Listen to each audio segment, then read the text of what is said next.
থেকে আমাদের রাজ্যে প্রবেশ করছে, আমাদের রাজ্যের মধ্যে প্রবেশ করে শুধু তাই নয়, সেখানকার আমাদের যে ট্যাক্সের টাকায় তারা সেখানে বসবাসও করছে এবং বিভিন্ন সরকারি সুযোগ সুবিধা থেকে বিভিন্ন প্রকল্প শুরু করে সব কিছু তারা পেয়ে যাচ্ছে।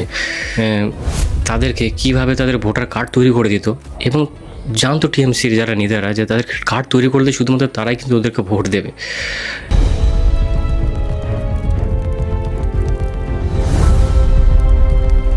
তো নমস্কার বন্ধুরা, আমি আপনাদের সাথে অভিজিৎ। তো আজকে ভিডিওটা শুরু করার আগে আমি আপনাদেরকে একটা ছোট্ট ভিডিও দেখাবো। সেই ভিডিওটা আপনারা দেখার পরে কিন্তু সত্যি অবাক হয়ে যাবেন যে 15টা বছর ধরে বা তার আগে থেকেও কিন্তু আমাদের রাজ্যে যে অনুপ্রবেশ বা বাংলাদেশ থেকে আমাদের রাজ্যে প্রবেশ করছে, আমাদের রাজ্যের মধ্যে প্রবেশ করে শুধু তাই নয়, সেখানকার আমাদের যে ট্যাক্সের টাকায় তারা সেখানে বসবাসও করছে এবং বিভিন্ন সরকারি সুযোগ সুবিধা থেকে বিভিন্ন প্রকল্প শুরু করে সব কিছু তারা পেয়ে যাচ্ছে।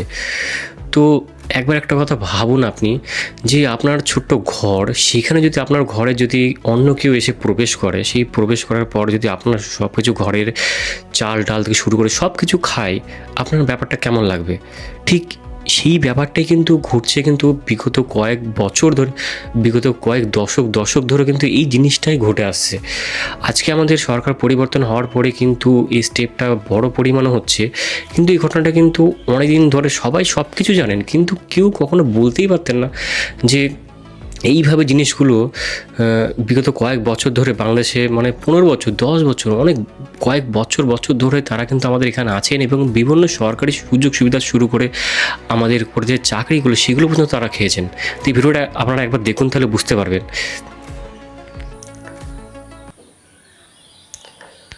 আর বাংলাদেশে ফিরতে তাদের হবেই, কারণ সরকারের এই ভিডিওটা ভালো করে শুনুন। জিরো টলারেন্স বারবার তা জানিয়ে দেওয়া হয়েছে। সরাসরি আপনাদের সীমান্তে নিয়ে যাই, একবার ছবিটা দেখাই। সমীরণ পাল সরাসরি আমাদের সঙ্গে রয়েছেন। সমীরণ, গত কয়েকদিন ধরে ফের সেই এসআইআর চলাকালীন যে ভিড়টা দেখা যাচ্ছিল, যে দীর্ঘক্ষণের অপেক্ষাটা দেখা যাচ্ছিল, সেই ছবিটা আবারও কোথাও ফিরে এসেছে এই সীমান্ত এলাকায়। কি বলছেন এরা? দেখো, আবারও এসআইআর পর্বের যে ছবি বসিরহাটের হাকিমপুর চেকপোস্ট সীমান্তে সেখানে দেখা দিয়েছে এবং গত কয়েকদিন ধরে বাংলাদেশি অনুপ্রবেশকারীরা যারা এ রাজ্যে দীর্ঘদিন ধরে বেআইনিভাবে বসবাস করছিলেন, নতুন রাজ্য সরকার প্রতিষ্ঠিত তাদের স্পষ্ট নির্দেশ কোনো অনুপ্রবেশকারী রাখবেন না তারা। কিন্তু এই মুহূর্তে প্রবৃত্তি তোমার ছবিটা দেখাচ্ছে একটি ঘরের মধ্যে তারা সকলে রয়েছেন এবং তাদের সাথে কথা বলার চেষ্টা করব যে এই যে আপনারা এতদিন ধরে এখানে থাকছিলেন, কিভাবে থাকছিলেন? হ্যাঁ, করেছি। Ration card, voter card. কারা করে দিই? কারা করে দেবে? যখন ছিল মমতাদের পার্টির তখন করেছি। কিভাবে করলেন? যুবাজি পার্টির লোক মিউনিসিপালিটি থেকে করে দিয়েছে। লক্ষ্মীর ভান্ডার? হ্যাঁ, পাতাম। ও পেয়েছি, 2-3 বছর পেয়েছি। কত টাকা? প্রথম তো 500 টাকা করে দিতে দিদি। ভোট দিতেন? হ্যাঁ। কাকে ভোট দিতেন? কাকে দিতে প্রথম মনে নেই, কাকে দিতে। কারা কারা ভোট দেওয়ার জন্য? কেউ বলবে না, কেউ বলবে। যখন সরকার আছে তখন সেখানে দিতে হবে। একবার ভালো করে শুনুন এই জায়গাটা কি বলছে। এখানে রয়েছেন উত্তর দমদম পুরসভায় 20 বছর ধরে বসবাস করতেন। আপনি তো 20 বছর ধরে এখানে বসবাস করতেন, কি কি তৈরি করেছিলেন? ওই বললাম না, আধার কার্ড আর রেশন কার্ড স্কুলেতে করেছি। Voter card? হ্যাঁ, ভোটার কার্ড ওই অনলাইনই করেছি। কারা করে দিয়েছে? ওই ওখানের ওই যারা তৃণমূলের করে তারাই করে দিয়েছে। কি বলেছিল? বলেছে এরকম সব বসছে, তুমি ওরা সব অনলাইন করো, হয়ে যাবে। তারপরে কি বলতো? ভোট দিতে বলতো? হ্যাঁ, ভোট দিতে বলেছে ভোটটা। তো আপনারা বুঝতে পারলেন যে ব্যাপারটা কিভাবে, যে এই যে আমাদের মানে রাজ্যে কিভাবে বিগত কয়েক বছর ধরে মানে অনুপ্রবেশকারী কিভাবে ঢোকানোর পরে সেটাকে তাদেরকে মানে এমনকি তারা 10 বছর ধরে, বেশি বছর 20 বছর, এমনকি কেউ 20 বছরও থেকেছেন, তারা অনেক আগে থেকেও রয়ে গেছেন সেখানে। আমরা যে তারা বলছে যে তাদেরকে নাকি মানে তাদেরকে কিভাবে তাদের ভোটার কার্ড তৈরি করে দিত এবং জানতো টিএমসির যারা নেতারা যে তাদের কার্ড তৈরি করলে শুধুমাত্র তারাই কিন্তু ওদেরকে ভোট দেবে। আর এইটাই ছিল তাদের মানে ভোটে পরস্পরভাবে জিতে আসার মানে আসল টেকনিক। তাদেরকে অনুপ্রবেশকারীকে তাদেরকে নিয়ে আসো, বরাবর ঢুকতো, তাদেরকে নতুনভাবে কার্ড তৈরি করে দিত, জানতো তারা যে কার্ড তৈরি করতে সেই ভোটটা তারা পাবে। বা বুথ স্তরে যেসব টিএমসির তোমার হচ্ছে যারা যারা নেতা ছিল তারা তো এইভাবেই প্রথম থেকে কাজটা করে এসেছে না, তো এইভাবে তারা হচ্ছে জিততো। এইবারে কিন্তু তারা চেষ্টা ভেবেছিল যে এইভাবে যে ভোটে কিন্তু এইবার যদি এসআইআর যদি না হতো এইবারে কিন্তু টিএমসি জিতে যেত, আমার যেখানে মনে হয়।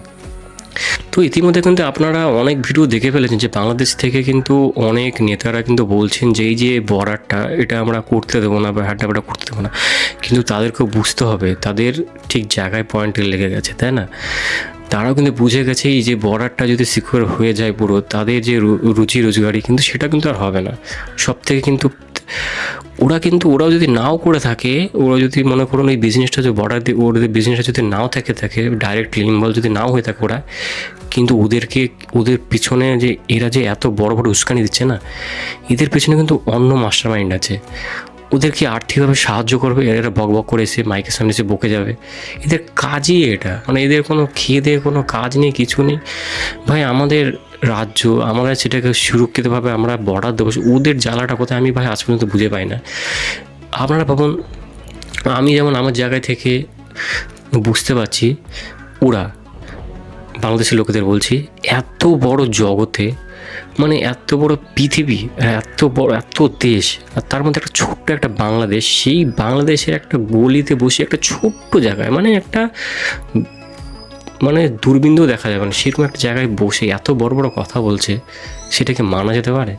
ওরাও যেন ওদের কথা কোনো দাম নেই, কেউ শুনবে না, তবু এরা ক্যামেরার সামনে এসে বকর বকর করে বকে যাবে, আর আমরা সেটাকে দেখবো আর ওদের টিআরপি বাড়াবো। এটাই আমাদের কাজ, আমরা দেখে আসছি। তো আমার মতে এইসব যে ওদের মানে সোশ্যাল মিডিয়া না পুরো ব্যান্ড করে দেওয়া হচ্ছে, মানে বাংলাদেশে পুরো কোনো কন্টেন্ট যেন আমাদের পশ্চিমবঙ্গে কোনো নাই ঢোকে। ভাই আমরা দেখবো ওটা কেন? আমার কাছে যখন এইসব ভিডিও আসে আমি সাথে সাথে ব্লক মেরে দিই। আমি দেখবো কেন? আমার যে 2 মিনিট যদি ওদেরকে দেখে ভিডিওটা, আমি সেটা দেখতে যাবো কেন? আমার কি টাইম নেই? আমি এর থেকে অন্য কিছু দেখবো ভাই, এর থেকে আমি অন্য কিছু দেখবো, সেটাকে আমি টাইম পাস করবো। কিন্তু ওদের ভিডিও দেখে আমি ফালতু ওদের যে টিআরপি বাড়ানো আমার কোনো দরকার নেই। তো আপনারা যখন দেখবেন না ভিডিওটা, দেখার পর দেখবেন না যে বুঝতে পেরেছেন বাংলাদেশের ভিডিও, সার্চ করে আপনি দেখবেন, স্ক্রল করে দেবেন বা রিপোর্ট করে বা ব্লক করে দেবেন। আমি তো কিছু ভিডিও দেখিও না আমি ওদের ভিডিও, এটাও করবেন, দেখবেন আপনার মাইন্ডও ফ্রেশ থাকবে, ভালো লাগবে। ওরাই তো চায় যে আমি জিনিসটাকে আমরা দেখি, আর ওটাই ওদের বিজনেস। আমরা যদি এটাকে না দেখি, তাহলে দেখবেন সেই জায়গাটা করে ওদের শোনার যখন কেউ থাকবে না, ওরা আপনি ওদের দেবে যাবে ওটা। তো আমার মতে যেটা হচ্ছে, আমার ওপিনিয়ন যেটা বলতে চাইছি, যে এই যে বর্ডার সিলটা যদি প্রথম থেকে হয়ে যেত, তাহলে এতদিন হয়তো আমাদের রাজ্য অনেকটাই এগিয়ে চলে যেত, অনেকটা ডেভেলপ হয়ে যেত। চোরাচান থেকে শুরু করে অনেক বেআইনি কাজ করার থেকে শুরু করে বর্ডারে কিন্তু সব থেকে বেশি হয় এইসব জায়গায়। তো এটা যদি হতো আগে, অনেক ভালো হতো আমার দিক থেকে। তো আপনাদের কী রায় ছিল এই বর্ডার সিল করে দেওয়ার ফলে? আপনাদের কী মতামত আছে প্লিজ কমেন্টে জানাবেন। আবার পরবর্তী ভিডিওতে আপনাদের সাথে দেখা হবে। আমার এই ছোট্ট ভিডিওটা আপনাদের কেমন লাগলো প্লিজ কমেন্টে জানাবেন। নমস্কার, জয় হিন্দ, বন্দে মাতরম।